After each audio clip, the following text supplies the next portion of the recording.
I'm the answer to your every cry. So illusion for the way behind. I bring to you good news. Ngiyakubingelela mlaleli nalamuhla egameni lenkosi yethu Jesu Kristu.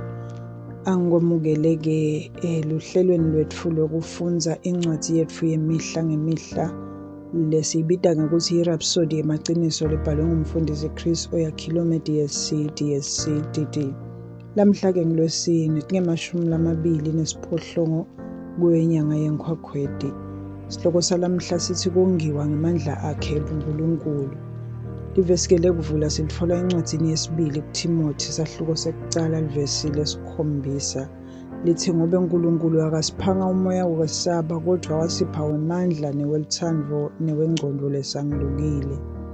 Uthi-ke umfundisi umbhalo wethu wokucala ukhuluma ngokwesaba njengendvu lengasiyo ingxenye yemvelo yakho yakamoya noma indlela lowakheke ngayo.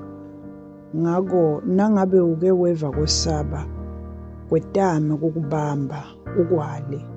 Nawufunza imibhalo utawubona ukuthi noma nini lapho inkosi ivela kunoma ngubani ngetikhatsi tekubhalwa kwelibhayibheli imvamisa emavi ayo ekucala bekungilamavi lathi ungesabi njengobe ubona ku-Isaya sahluko se-41 livesi lelishumi, incwadi yaJoshua sahluko sekucala livesi lemfica kanye nencwadi yesambulo sahluko sekucala livesi lelishumi-7. Umfundisi uthi usiyala ukuthi sikwale kwesaba ngisho noma ngabe yini leyendekako emhlabeni. Wena wetfele luphawu lwaNkulunkulu empilweni yakho. Umthetho wobuNkulunkulu lokwehlukanisa kuko konke lokulimatako noma lokubophako. Sewehlukaniselwe uNkulunkulu. Khumbula lamavi eNkosi kuJohane wesithathu livesi lelishumi-6 lithi wonke umuntu lokholwa nguye angabhubhi. Loko kungenxa yokuthi luphawu lwakhe lokuvikela luseti kwakho. Ngikusho kwencwadi yabaseFesu sahluko sekucala livesi lelishumi-3. Ngaso sonke isikhathi khuluma ngesibinzi uthi simakadze ukukhanya kwami nensinziso yami ngingesabani. Simakadze ungemandla impilo yami ngubani lengingamesaba. Ngikusho kwencwadi yehlabelelo sahluko se-27 livesi lekucala. Uthi lo mfundisi uphethe inkathimelo yensinziso kuwe. Awungene etinkingeni ufuna indlela yokuphunyula. Kuyo yonke inkinga noma ingoti insinziso ikhona. Kukhululwa kucinisekile. Ngaphambi kokuthi insaye ivele wena sewuvele usembili ngekuncoba. Ngako usachubeka nekuphila kwakho umsebenzi wekushumayela kanye nemisebenti yakho yamalanga onke. Ungavumeli lutho lukwetfuse noma lukwesabise. Nangabe timo tibonakala tetfusa khumbula ukuthi ungubani. Ngetulu kwemncobi ngikusho kwencwadi yabaseRoma sahluko sesiphohlongo livesi le-37. Inkosi licobo iyinsinziso yakho. Wongiwe ngemandla akhe uNkulunkulu. Uvikelwe bukhona bakhe futhi ubekelwe kuncoba lokuphakathe. Haleluya.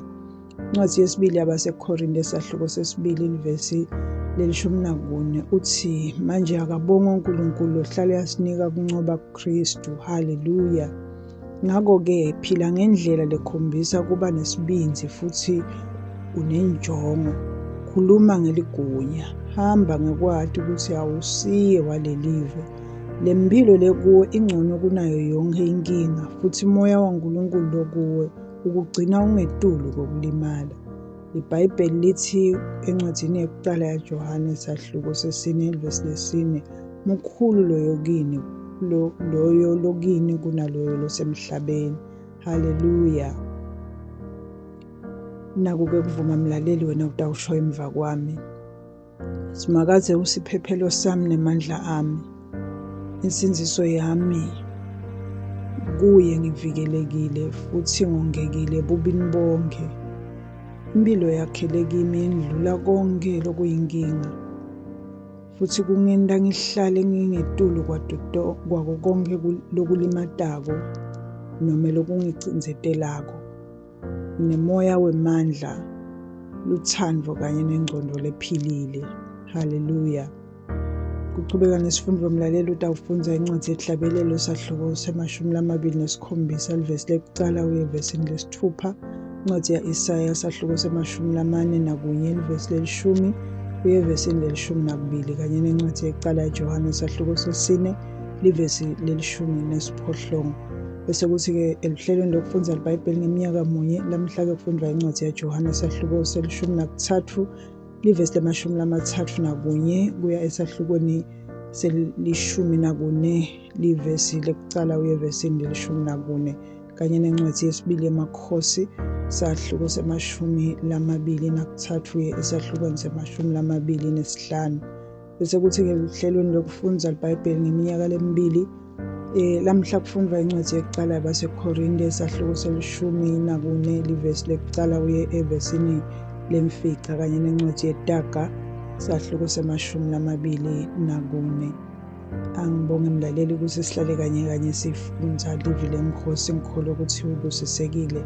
Inkosi ikubusise. Sibonane kulokulandzelako. Ucela ngemlaleli ukuthi uma ngabe bowusengakayemukeli inkosi yethu Jesu, umane usho nanka emagama emva kwami uwasho ngenhliziyo yakho yonke. Haleluya. Thani Nkosi nkulunkulu, ngiyakholelwa ngayo yonke inhliziyo yami eNkosini Jesu Kristu, indvodzana yaNkulunkulu lophilako. Ngiyakholwa wangifela nekuthi uNkulunkulu wamvusa kulabafile. Ngiyakholwa uyaphila lamuhla. Ngiyavuma ngemlomo wami kuthi Jesu Kristu uyinkosi yempilo yami kusukela lamuhla. Ngaye nangeligama lakhe nginekuphila lokuphakade, ngidelwe kabusha. Ngiyabonga Nkosi ngikusinzisa impilo yami. Nyalo sengingumntwana waNkulunkulu. Haleluya. Siyakubongela ke mlaleli, nyalo sewungumntwana waNkulunkulu. Haleluya. Inkosi ikubusise.